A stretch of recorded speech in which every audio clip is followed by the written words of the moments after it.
कोई तारा या कोई धूमकेतु टूट के गिरा। सरपंच जी, किसी को ऊपर छत पे चढ़ाकर देखना चाहिए। चंदर, प्रकाश, छोड़ो तुम लोग छोड़ो। अरे सोच क्या रहे हो? हम लोग हैं इधर, आओ चलो चलो। सीढ़ी मंगवाओ भाई।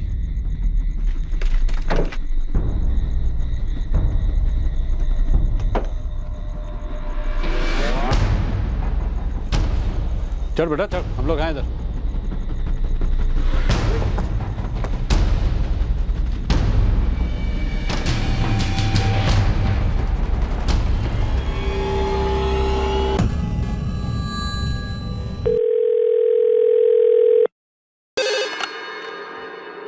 हेलो, कहाँ का नंबर है? कौन बोल रहे हैं? पीसीओ है। किराने की दुकान है हमारी। क्या चाहिए आपको? सब इंस्पेक्टर रंजीत सिंह, पूर्वितपुरा थाना, जिला गया। ये पीसीओ कहाँ का है? रांची का है साहब। कल रात को एक लड़की ने तुम्हारे पीसीओ से फोन किया था, तकरीबन 10:35 पे। बता सकते हो वो लड़की कौन है? 10:30 बजे पीसीओ बंद होता है मेरा। अब कोई आखिरी मिनट पे आकर फ़ोन करता है तो मैं मना नहीं करता। कल रात को जिस लड़की ने फोन किया उसे पहचानते हो तुम? अब याद नहीं आ रहा है। सर, बरकत खान के फोन रिकॉर्ड में रांची की उस दुकान से एक इनकमिंग कॉल तो दिख रहा है, और उस किराने वाले को ये नहीं पता कि कॉल किसने किया था। सर शायद ये बरकत की कोई चाल हो। बरकत ने ही किसी से कह के फोन करवाया हो रांची से, इन्वेस्टिगेशन को भटकाने के लिए। सर शायद हिना वाकई मर चुकी है, जो कि शायद बरकत ने या तो मारा होगा या मरवाया होगा। तुम दोनों रांची के लिए निकलो और पता लगाओ कि बरकत और आबिदा का रांची के साथ क्या कनेक्शन। पता करो कि हिना खान वाकई में जिंदा है या फिर बरकत की कोई चाल है। तब तक मैं और अभिषेक यहाँ आदि रजक मिसिंग केस को देखते हैं। पता नहीं क्यों बार बार मुझे ऐसा लग रहा है कि हिना खान का केस और इस बच्चे आदि रजक का केस कहीं ना कहीं एक दूसरे से जुड़े हुए मिलेंगे।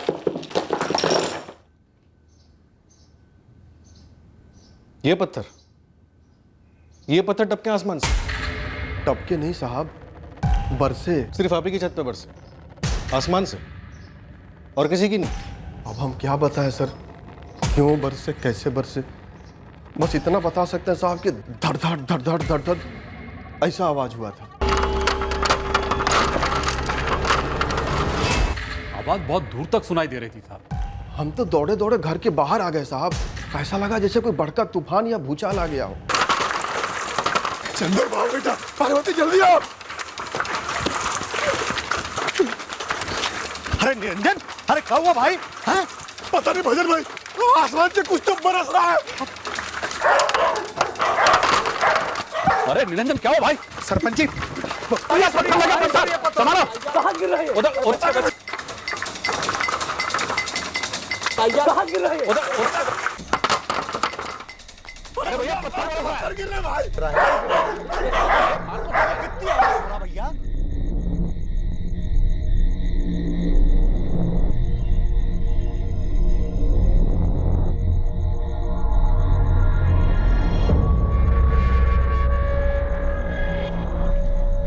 लगता बरसना बंद हो गया।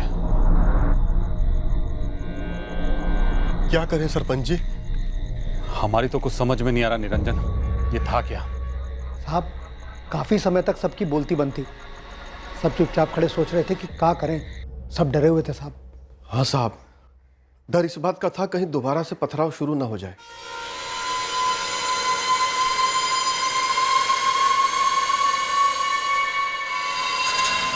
लगता है कोई तारा या कोई धूमकेतु टूट के गिरा। सरपंच जी, किसी को ऊपर छत पे चढ़ाकर देखना चाहिए। चंदर, प्रकाश, छोड़ो तुम लोग छोड़ो। अरे सोच क्या रहे हो? हम लोग हैं इधर, आओ चलो चलो। सीढ़ी मंगवाओ भाई।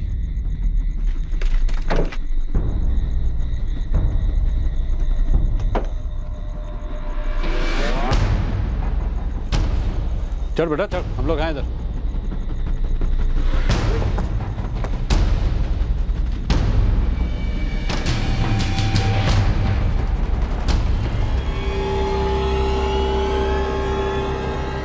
चला गया है? प्रकाश, प्रकाश कहाँ गया? दिखाई नहीं दे रहा। ए प्रकाश! प्रकाश, प्रकाश बेटा, अरे सब ठीक तो है ना ऊपर? आवाज कहाँ दिखाई नहीं दे रहा यार। प्रकाश, यहाँ बहुत सारे पत्थर है और वो भी गर्म है। बेटा सुबड़ी मंगवा रहे, उससे सारे पत्थर नीचे धकेल देना।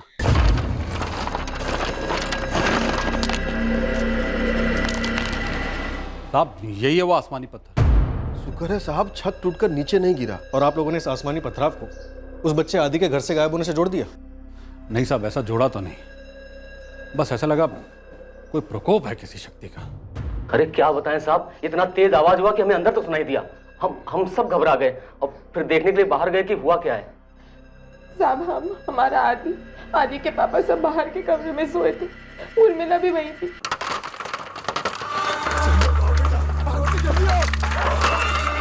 क्या हो रहा है? अरे क्या हुआ? कैसा आवाज आ रहा है जी? पता नहीं, चलिए चलकर देखते बाहर। आइए चलो चलो हम भी चलकर देखते हैं।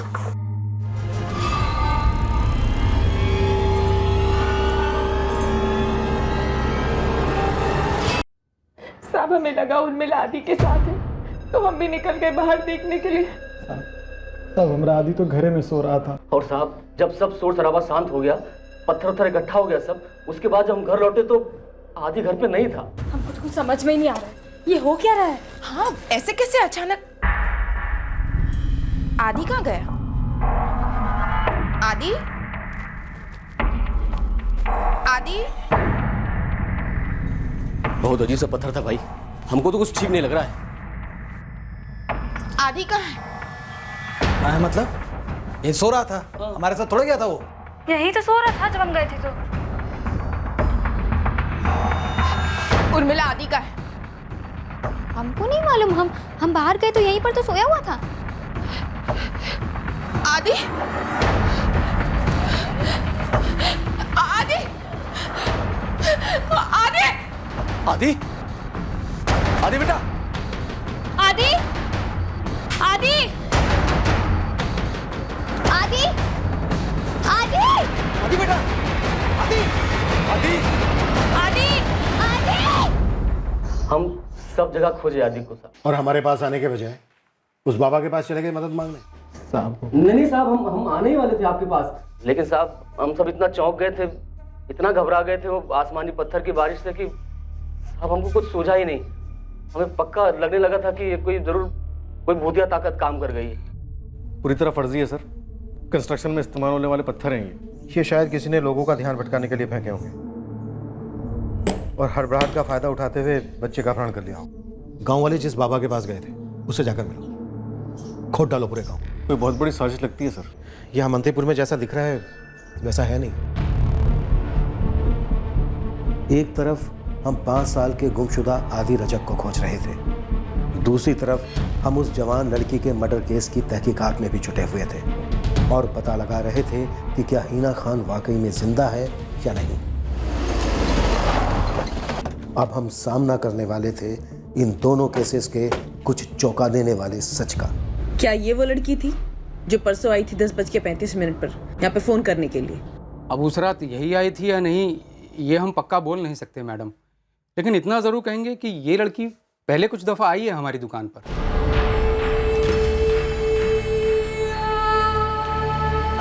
भैया 1 किलो चीनी। इस लड़की के साथ उस दिन इन दोनों में से कोई था? जी नहीं, इनको तो पहले कभी नहीं देखा है। आप एक काम कीजिए ना, शंकर से बात कीजिए। कौन है ये शंकर? कहाँ मिलेगा? साहब ये लड़की पक्का रहती तो यहीं कहीं है, पर कहाँ रहती है ये हमको नहीं पता। दिमाग पे जोर डाल शंकर, मर्डर केस है ये। साहब 2 दिन का टाइम दीजिए, 2 दिन में पक्का पता करके बताओ। 1 दिन? इसने मर्डर किया साहब? इसका मर्डर हुआ है पर नहीं हुआ। यही तो पता लगाना शंकर, कि हुआ क्या है और क्यों। सर ये हीना खान जिंदा है, यही रांची में, पर अभी तक ट्रेस नहीं हुई है। ऑन द डबल ट्रेस करो उसे कल्पना। अगर हिना खान जिंदा है तो अब तक हम एक मर्डर केस की तहकीकात बिल्कुल उल्टी दिशा में कर रहे थे। सर उस बच्चे आदि रजक के बारे में कुछ पता चला? नहीं, शायद वो आसमानी पत्थरों की बारिश उस बच्चे आदि को अगवा करने की साजिश का हिस्सा था। लेकिन जिस रात वो बच्चा आदि गायब हुआ उसी रात हिना ने अपने पेरेंट्स को कॉल किया। अब सोचने वाली बात यह है कि क्या इन दोनों के बीच वाकई कोई ताल्लुक है? कोई ताल्लुक नहीं है साहब। पत्थरों का बरसना और बच्चे का गायब होना 2 अलग चीजें हैं। हमने तो साफ साफ गांव वालों को बता दिया था। लेकिन ये आसमानी पत्थरों की बारिश की बकवास तो मैंने डाली है ना उनके दिमाग में। ये गलत इल्जाम है। तारे और धूमकेतु टूटते जरूर है, उनके पत्थर बरसते जरूर है, पर ये कोई रूहानी करिश्मा नहीं है, ये तो कुदरती है। और हमने तो गांव वालों से कहा था कि पुलिस स्टेशन जाए और बच्चे की गायब होने की शिकायत लिखवाए। तो फिर इन अफवाहों के पीछे, इस नौटंकी की आड़ में, अपहरण के पीछे कौन है बाबा? साहब हमें कुछ भी नहीं पता इस बारे में। हम तो बस ऊपर वाले का ध्यान करते हैं, तपस्या करते हैं, ना कोई झाड़ फूक करते हैं, ना कोई तंत्र मंत्र। सर, मंत्रीपुर के हर एक घर की तलाशी ली जा रही है, लेकिन आदि रजक अभी तक नहीं मिला है। एक टीम जंगल में भी तलाश कर रही है। पांडे, ये महेश और विमला अपने बेटे आदि के साथ सुमेर और अनीता के घर पर रुके थे। जरा पता करो, इनमें से किसी के साथ गांव में कोई निजी दुश्मनी थी? सर, ये निजी दुश्मनी वाला ही मामला लग रहा है, क्योंकि फिरौती के लिए तो अगवा हो ही नहीं सकता बच्चा। सुमेर का घर देखा है हम, माली हालत बहुत खस्ता है। आदि के माँ बाप भी उसी तबके के हैं, किसी को उनसे फिरौती में मिलेगा क्या? तो फिर ऐसी क्या दुश्मनी थी जो 5 साल के बच्चे को अगवा कर लिया? साहब, घर के बाहर का कोई दुश्मनी तो सामने नहीं आई है, पर घर के अंदर कुछ मिला है जो कि अटपटा है। किसके साथ अटपटा है?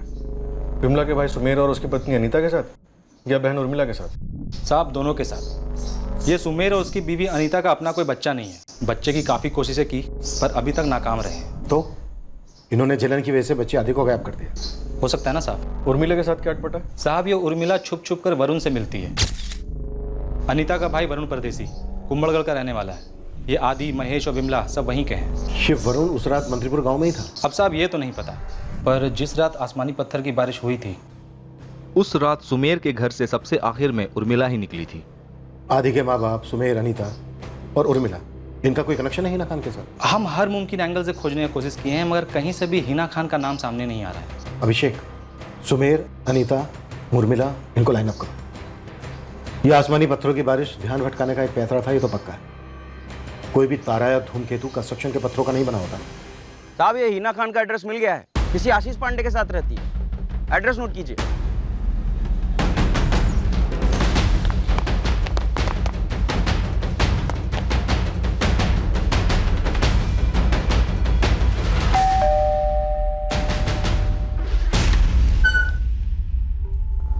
जी?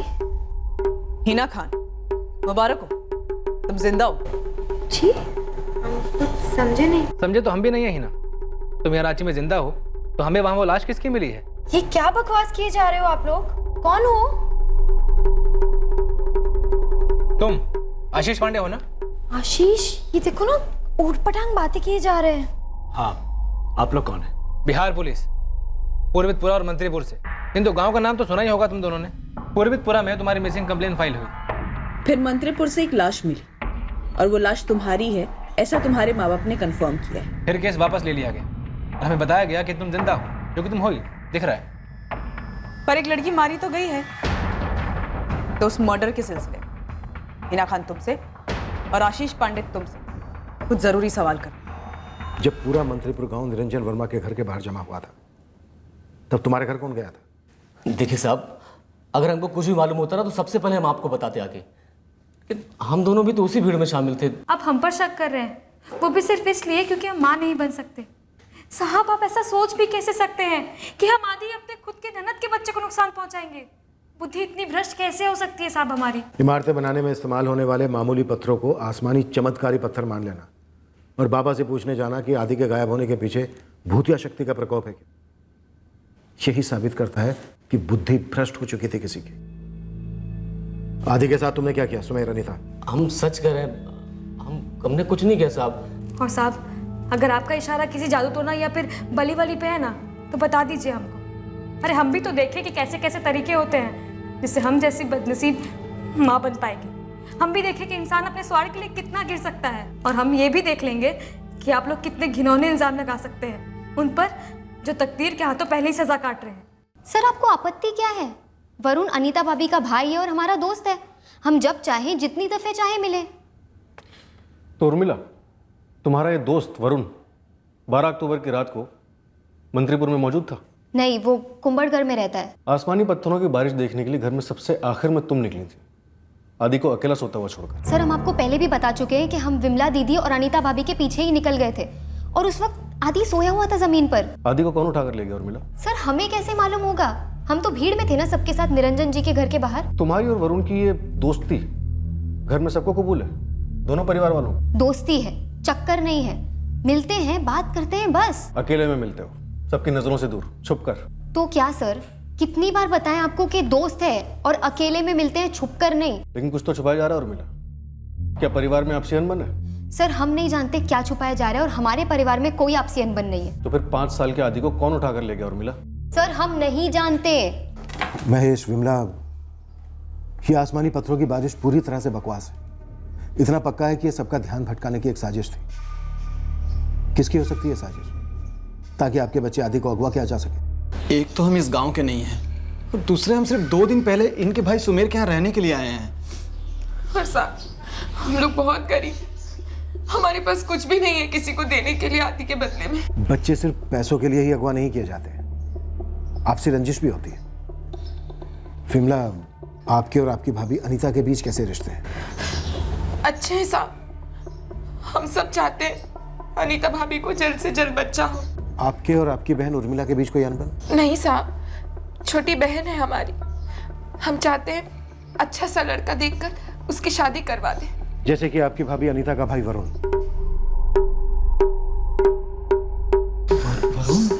वरुण और उर्मिला चुपचाप मिलते रहे। आपके परिवार को इनके रिश्ते से कोई दिक्कत है, कोई आपत्ति है? आपत्ति कैसे साहब? और वैसे भी हमें आपसे अभी पता चल रहा है कि वो लोग आपस में यूं, लेकिन इसका हमारे बेटे आदि के अगवा होने से क्या ताल्लुक है? विमला सोचिए, जोर देकर सोचिए, और किसका ताल्लुक हो सकता है? नहीं साहब, अभी हमें कुछ समझ में नहीं आ रहा, हमें बस अपने आदि को देखना है। हमें हमारी हिना से मिलना है, पूछना है उससे कि उसने ऐसा क्यों किया। आशीष ने गुमराह किया है हमारी हिना को। पहले हिना और आशीष पांडे से पूछताछ पूरी होने दीजिए, उसके बाद आप लोगों को मिलने दिया जाएगा। नगमा, तुमने हमें जुबेर बेग के बारे में बताया और आरजू तुमने हमें मयंक राय के बारे में बताया, लेकिन तुम दोनों में से किसी ने भी जानबूझकर हमें आशीष पांडे के बारे में कुछ भी नहीं बताया। क्या गेम खेल रही थी तुम दोनों मिलके?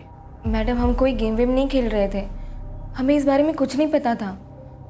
और मैडम आशीष सर तो हमारे 10वीं बोर्ड के दौरान कोचिंग क्लास में मैथ्स टीचर थे। हिना ने कभी कुछ नहीं बताया हमें। कैसे बताते अम्मी अब्बू को सर? एक तो आशीष हमारे मैथ्स टीचर थे, ऊपर से अलग मजहब के। अम्मी अब्बू को पता चलता तो कहर टूट पड़ता। सर हमारे भी पेरेंट्स को मंजूर नहीं होता, इसलिए हमने किसी को नहीं बताया। और सर हम दोनों ने कोई गुनाह नहीं किया है, हम वेट कर रहे थे हिना के बालिग होने का और हमें रांची में एक ढंग का जॉब मिलने का। जब दोनों हो गया तो हमने स्पेशल मैरिज एक्ट के तहत शादी कर ली। हिना तुम 10वीं में 4 साल पहले थी, तब से लेके अब तक आशीष पांडे तुम्हारे फोन रिकॉर्ड में क्यों नहीं दिखता है? सर हमने हिना को एक दूसरा फोन दे रखा था।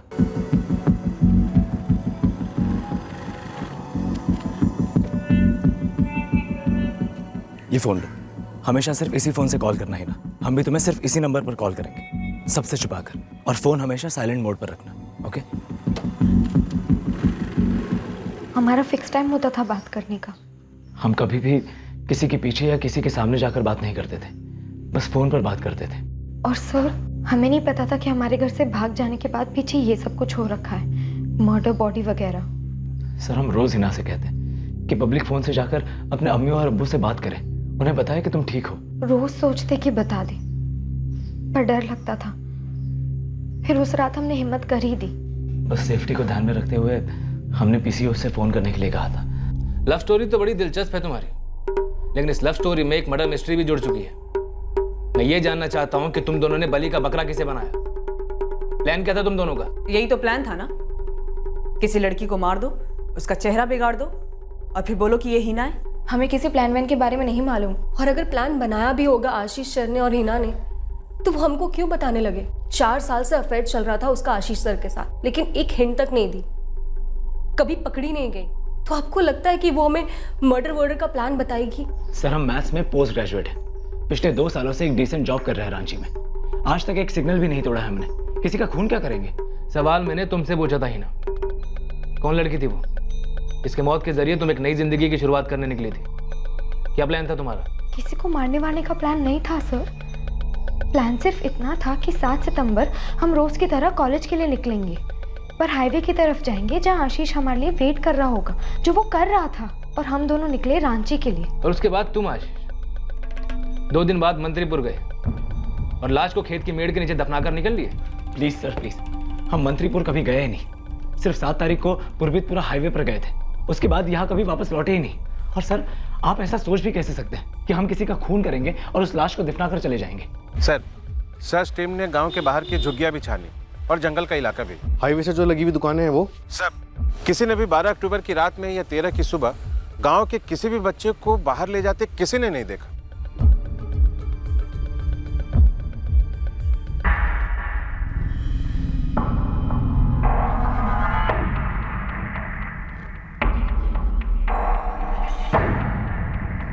बरका जी, आबिदा जी, आप अपनी बेटी हिना से मिल सकते हैं, लेकिन याद रखिएगा आपकी बेटी बालिग है, जिसने कानूनी तौर से आशीष पांडे के साथ शादी करी है।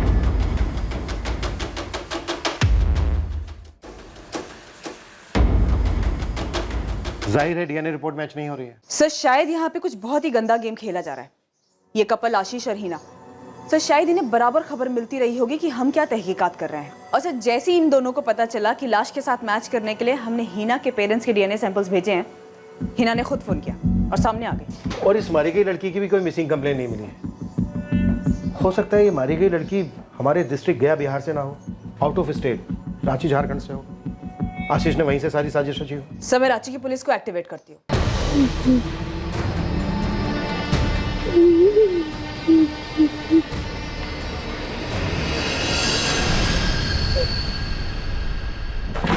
सर, आदि के लिए कुंभलगढ़ को भी स्कैन किया, वहां पे भी नहीं मिला। सर किसी भयंकर साजिश की बू आ रही है। किसी नरबली वाले पाखंडी बाबा या फकीर का इन्वॉल्वमेंट हो सकता है। कईयों से पूछताछ की सर, खबरियों ने तांत्रिक बाबाओं की टोलियों में भी झांका, कुछ नहीं हाथ लगा। अभिषेक, मुझे लग रहा है इस लड़की का मर्डर और अदी रजक का गायब होना, ये दोनों केसेस किसी तरह से जुड़े हुए हैं, लेकिन कनेक्शन पकड़ में नहीं आ रहे। सर, अभी तक हिना की फैमिली और आदि की फैमिली में कोई भी कनेक्शन नहीं बैठ रहा है। आदि की मौसी उर्मिला के फोन रिकॉर्ड्स निकलवाओ, जितने महीनों के निकलवा सकते हो निकलवाओ। कल्पना, इस लाश की तस्वीर और डिटेल्स तुरंत रांची पुलिस को भेज दो। शायद वहां से कोई लीड मिले, शायद तब जाकर इन दोनों केसेस की कड़ियां जुड़े।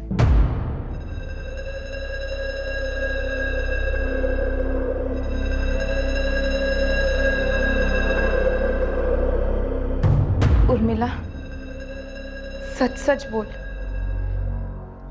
क्या हमसे कोई गलती हुई है? दीदी आप कैसी बातें कर रही हैं? आप आदि को लेकर हम पर शक कर रही हैं? पहली बात, ऐसा कोई मसला नहीं है, और अगर होता भी तो ऐसा कुछ करते। वरुण के साथ क्या चल रहा है तेरा? अभी कुछ नहीं चल रहा है वरुण के साथ। आपका भाई है इसीलिए कभी मिल लेते हैं, 2 बातें हो जाती है। आप लोग समझ क्यों नहीं पा रहे हो? पुलिस वाले कान भर रहे हैं आप लोगों के। झूठ बोल रही है तू, और हमेशा से झूठ ही बोलती आ रही है। हर चीज को लेकर तूने झूठ बोला उर्मिला। दीदी यकीन कीजिए, हमारा ये झूठ नहीं है। हमने कभी झूठ नहीं बोला है, किसी बात को लेकर झूठ नहीं बोला है। एक अतीत का साया मंडराना शुरू हो गया था, पर इस केस से जुड़े लोगों के जहन में ये अतीत अभी तक खनका नहीं था। आदि के गायब होने का केस हमें इस कत्ल कर दी गई लड़की की असलियत तक ले जाने वाला था, पर उसके पहले हमें उस मंडराते अतीत का सामना करना था जिसने वर्तमान में एक और भयंकर निशान छोड़ दिया था।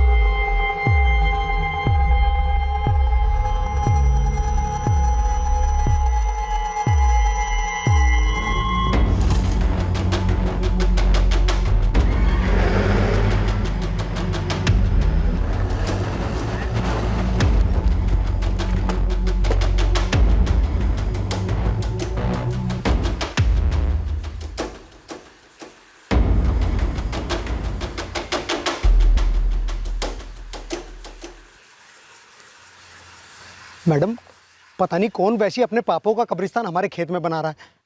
ये हो क्या रहा है?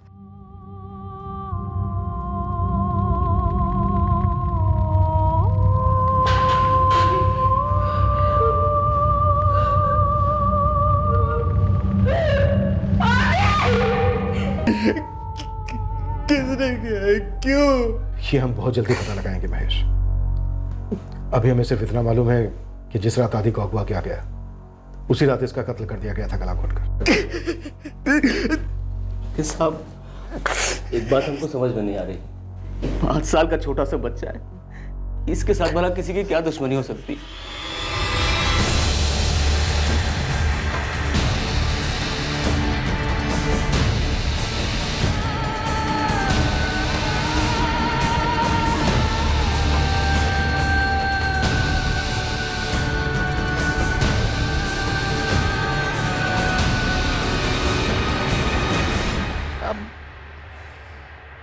तकदीर का लिखा समझकर भुला देते हैं जी।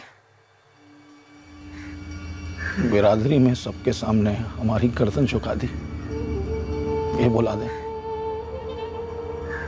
हमारी बेटी घर से भाग के हमारा दिल दुखाती, ये भुला दें। और ये कैसे भुला दें आबिदा कि वो पुलिस से मदद मांग रही है हमसे बचने के लिए, हमसे महफूज रहने के लिए, और पुलिस कह रही है कि अगर हमने उसे नुकसान पहुंचाने की कोशिश की तो हमें अंदर कर देगी। ये कैसे भुला दें आबिदा? खून सींच सींच के उसे पाला, बड़ा किया, और आज हम ही उसकी जान के दुश्मन हो गए। और जान बचाने वाला फरिश्ता कौन? वो साला टीचर।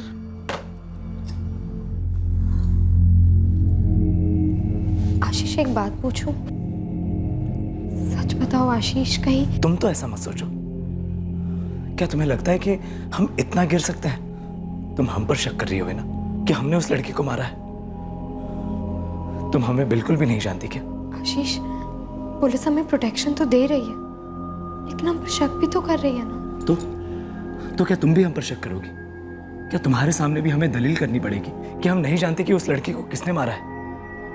हिना प्लीज, हमारा इस मर्डर से कोई ताल्लुक नहीं है। अब तो हमें भी लग रहा है ये आसमानी पत्थर वाला मामला फर्जी था। हाँ, लेकिन एक 5 साल के बच्चे ने किसी का क्या बिगाड़ा होगा? और आदि के माँ बाप तो हमारे गांव से भी नहीं है। सब दोनों लाशों को हमारे खेत में दाब दिया। ये बात हमें भी खटक रही है भजन तिवारी। साहब, हमको तो लगता है कोई हमें बदनाम करने की कोशिश कर रहा है, हमसे बदला लेना चाहता है। किसके साथ है तुम्हारी ऐसी दुश्मनी, वो भी इतनी गहरी? नहीं साहब, हमारी किसी से कोई दुश्मनी नहीं है, हम सच कह रहे हैं। पर हाँ, हमें लगता है कि कोई हमसे जलता है ना, तो वो है ये जीवन राम। इसकी ज़मीन पे तो कुछ उगता नहीं है और हमारे खेत में होती है अच्छी खासी फसल। हमको तो लगता है कि सब कुछ करा धरा इस जीवन राम का ही है। हाँ हाँ,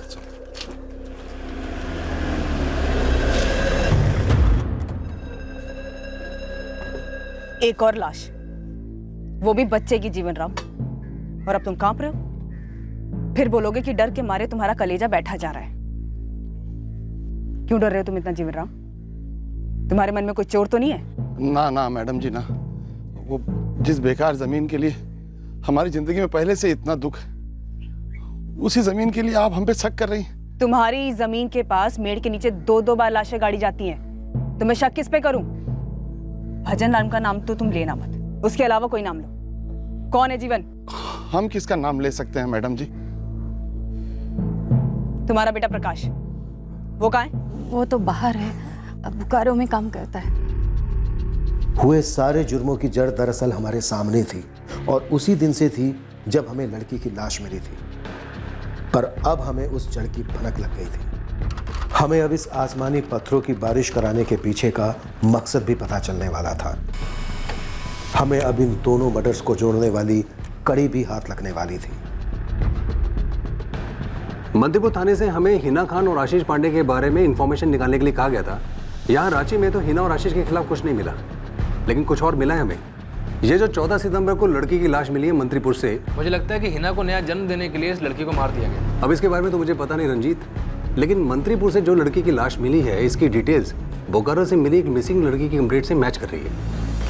पोस्टमार्टम की रिपोर्ट के हिसाब से 9 सितंबर को लड़की मारी गई और बोकारो से मिली मिसिंग कंप्लेंट के हिसाब से 8 सितंबर को लड़की गायब हुई। कौन है ये लड़की? नीलम दास। 10 सितंबर को बोकारो पुलिस की तरफ से इस लड़की की तस्वीर और डिटेल्स हमें भेजी गई। हाँ रघुवीर, इस लाश की फोटो और डिटेल्स जो तुमने भेजी हैं, ये नीलम दास के साथ मैच कर रही हैं। नीलम दास के फादर मंगल दास ने भी लाश की फोटो देखी और उनका भी यही कहना है कि ये उनकी बेटी नीलम ही है।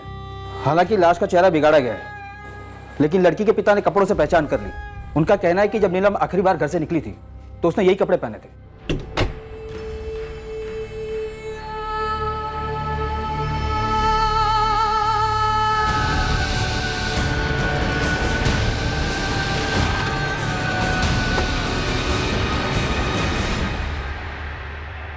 सर बोकारो पुलिस नीलम दास के फादर मंगल दास को यहाँ भेज रही है। सर वैसे नीलम बहुत ही गरीब परिवार की लड़की है, फैक्ट्री में काम करती थी।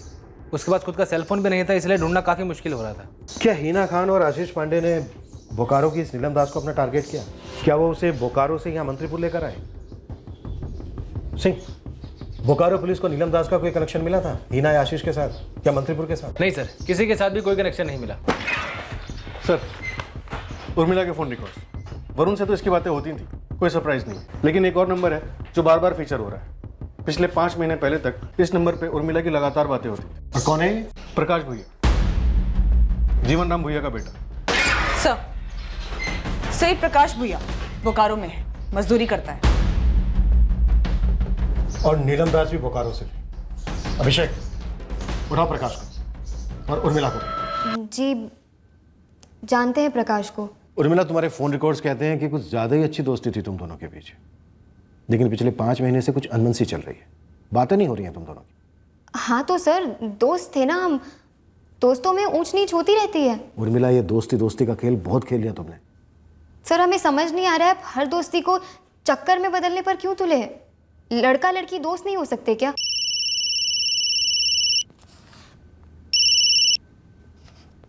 हाँ कल्पना, बोलो। शायद कातिल प्रकाश भुइया ही है। हमें पता चला है कि उर्मिला और प्रकाश, इन दोनों का तगड़ा अफेयर था। और यहाँ उर्मिला अभी भी दोस्ती की बीन बजाई जा रही है। झूठ बोल रही है सर। यहाँ उर्मिला की बहन विमला खुद बोल चुकी है कि उसने उर्मिला और प्रकाश भुइया, इन दोनों को रंगे हाथों पकड़ा था। प्रकाश भुइया?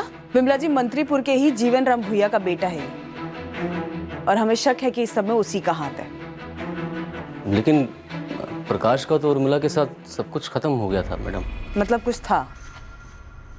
वो प्रकाश उर्मिला के पीछे पड़ा था और इत्तेफाक से विमला दीदी उस दिन घर आई हुई थी।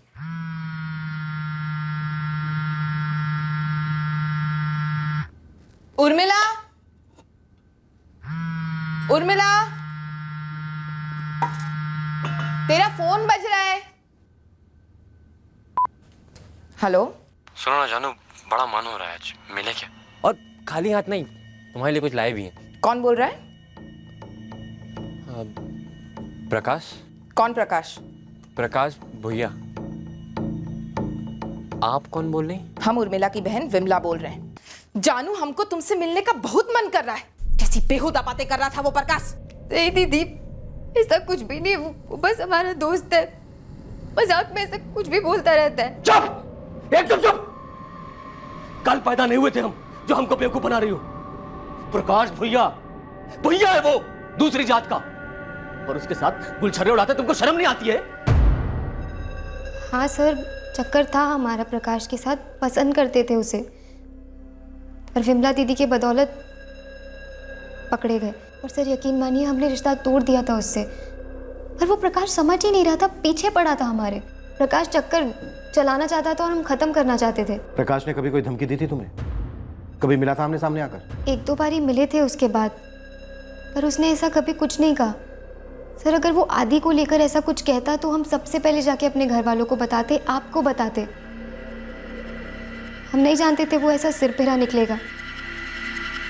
सर प्रकाश को उठा लिया बोकारो से, कह रहा है इस मर्डर में उसका कोई हाथ नहीं है। उर्मिला के स्टेटमेंट से हम अंदाजा लगा सकते हैं कि प्रकाश ने कत्ल किया होगा आदि का, गुस्से में, बदले के लिए। लेकिन नीलम दास के साथ क्या कनेक्शन हो सकता है प्रकाश का? सर कह रहा है नीलम कौन है मैं नहीं जानता।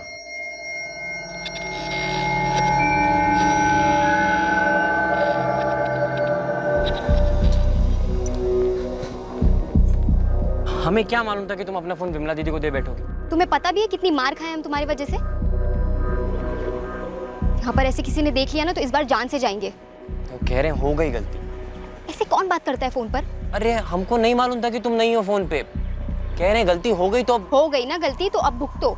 आज के बाद नहीं मिलेंगे तुमसे। नहीं मिलेंगे मतलब? नहीं मिलेंगे मतलब नहीं मिलेंगे। दूर रहो हमसे और हमारे साथ दिखना मत। कम से कम कुछ समय के लिए दूर रहो। 1 हफ्ता? तुम मजाक में ले रहे हो ये सब प्रकाश? जान जा सकती है हमारी भी और तुम्हारी भी। बिरादरी में मालूम पड़ गया ना तो खून खराबा हो जाएगा, समझ रहे हो कुछ?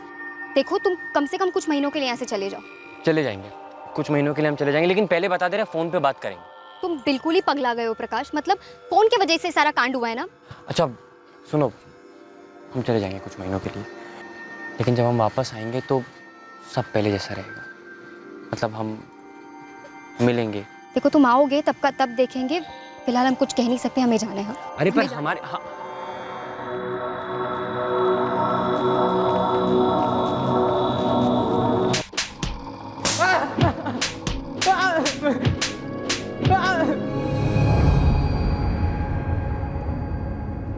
वो 5 साल का एक मासूम बच्चा था प्रकाश। उर्मिला ने सही नहीं किया हमारे साथ। उसने कहा तो हम बोकारो चले गए ईमानदारी से, और वापस आए तो साली पलट गई।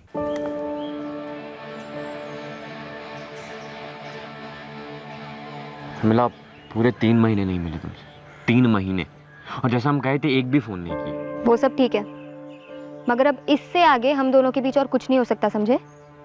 कुछ नहीं हो सकता मतलब? क्यों नहीं हो सकता कुछ?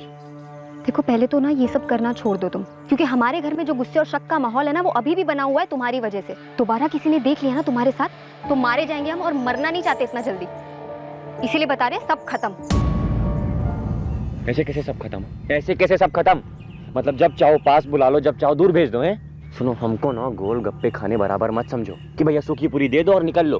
तुम हमको धोखा नहीं दे सकती। धोखा नहीं दे रहे हैं तुम्हें, अच्छे से प्यार से समझा कर रिश्ता खत्म कर रहे हैं। चिपको नहीं इस तरीके से हमारे साथ।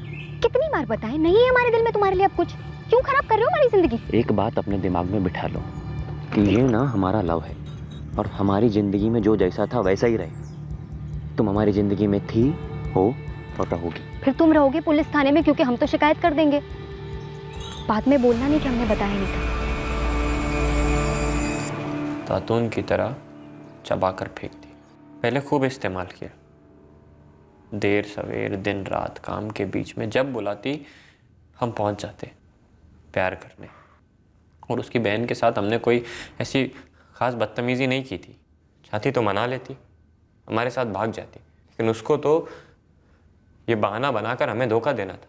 और मिला को लगा हमें मालूम नहीं कि वो अपने भाभी के भाई उस कुत्ते वरुण के साथ चक्कर चला रही।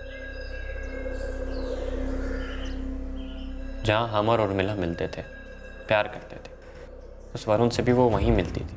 बहुत बड़ा खेल खेला हमारे साथ, खेला और आगे बढ़ गई। ये आसमानी पत्थरों की बारिश करवाने वाला बादल तू ही था ना?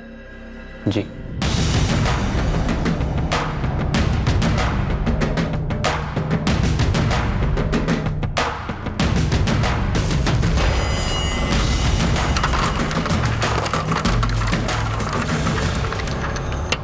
हमें लगा कि हम पत्थर बरसाकर सबको एक तरफ इकट्ठा कर देंगे और फिर सुमेर के घर में घुसकर उर्मिला को मार देंगे।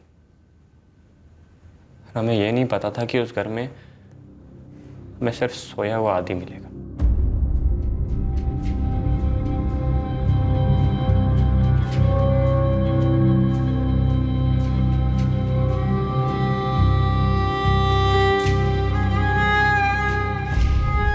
हमने सोचा हम घर में घुसकर इंतजार करेंगे और जैसे ही उर्मिला लौटेगी टूट पड़ेंगे उस पर, मार डालेंगे सारी को। तभी हमने उसके भांजे को देखा। तब हमें लगा कि उर्मिला हमसे दूर क्यों हुई। विमला दीदी के कारण। हम दोनों को दुख कैसे दे सकते हैं आदि को मार के? तो हमने तुरंत मार दिया। पर तू तो छत पर भी चढ़ा था पता नहीं चलाने के लिए। तो आदि को मारने के बाद उसकी लाश कहाँ छुपाई तूने? अपने घर के पीछे। उसके बाद हम वापस लौट आए, रंजन के घर के बाहर भीड़ में शामिल हुए ताकि कोई हम पर शक ना करे। लाश तूने दफनाई कब? सबको लगा कि पत्थर बरसने के कारण बच्चा गायब। हमारे लिए तो अच्छा था। हमने सबके घर लौटने का इंतज़ार किया और फिर सुबह सूरज निकलने से पहले आदि की लाश को भजन की मेड़ के नीचे दफना दिया। वहीं जहाँ तूने नीलम दास को दफनाया था?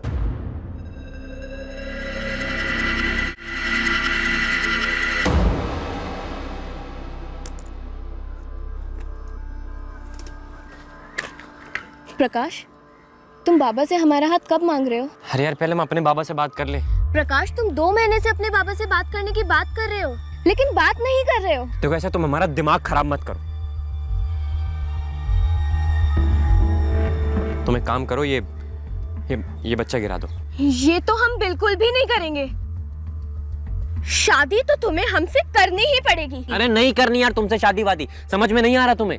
ठीक है, तो फिर अब हम हमारे बाबा से जाकर कह देते हैं कि तुमने हमें खराब किया, हमारे पेट में बच्चा दिया, हमसे शादी का वादा किया, लेकिन अब हमसे पल्ला झाड़ रहे हो।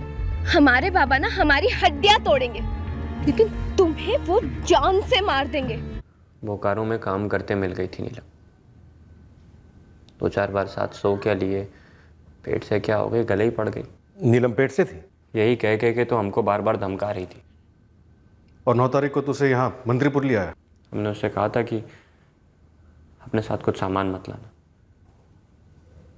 8 को निकलते हैं और हमारे गांव जाते हैं, फिर वहाँ हमारे माँ बाप के सामने मंदिर में शादी कर लेंगे, फिर बोकारो जाकर उसके बाबा से आशीर्वाद ले लेंगे, हमारे घर वाले भी साथ में आएंगे वगैरह वगैरह। फिर हम उसे बोकारो से मंत्रीपुर ले आए। प्रकाश, और कितनी दूर? थक गए हैं अब हम। तुमने बस से उतरते वक्त कहा था कि सिर्फ 5 मिनट की दूरी पे घर है। बस थोड़ी दूर है, पहुंच जाएंगे। अरे सुनो, तुम थक गई होगी, 2 मिनट आराम कर लो। सिर्फ जिस्मानी रिश्ता था नीलम से, कोई प्यार व्यार तो था नहीं, और अब तो ये गले का पत्थर बनने पर तुली थी। बोझ, भारी भरकम बोझ। उर्मिला ने तुझे छोड़ दिया, इसलिए तू उसे मारना चाहता था और मार दिया उसके भांजे को। नीलम तुझे छोड़ना नहीं चाह रही थी, इसलिए तूने उसे मार दिया। वाह, चित्त भी तेरी और पट भी तेरी। उर्मिला सच्चा प्यार था हमारा। नीलम भी शायद तुझसे उतना ही प्यार करती थी, बहुत ज़्यादा प्यार। और नीलम कोई पेट से नहीं थी, पोस्टमार्टम रिपोर्ट में साफ साफ लिखा हुआ। अरे ऐसे कैसे पेट से नहीं थी? पेट पकड़ के चल रही थी, बोल रही थी कि हम दर्द हो रहा है, पेट से हूं। अगर पेट से नहीं होती तो हम उसको मारते भी नहीं। अब ना तेरी चित रही है और ना ही पट। अब तुझ पर कानून की धाराएं बरसेंगी और जमकर बरसेंगी। इस जुर्म की सारी कहानी सुनकर मंत्रीपुर खौफ में डूब गया। एक प्रेम कहानी इस हद तक कातिलाना मोड़ ले सकती है, इस पर पीड़ितों के परिवार यकीन ही नहीं कर पा रहे थे। एक बेटी इस तरह के रिश्ते में क्यों फंसी और मारी क्यों गई, ये एक बाप अब तक समझ नहीं पाया है। एक और बाप टूटा हुआ है जो अपनी बेटी की पसंद को कबूल ही नहीं कर पा रहा है, उसके फैसले को धोखा समझकर सुन पड़ गया है। हीना और आशीष का मंत्रीपुर में हुए मर्डर्स के साथ किसी भी तरह का कोई ताल्लुक नहीं था।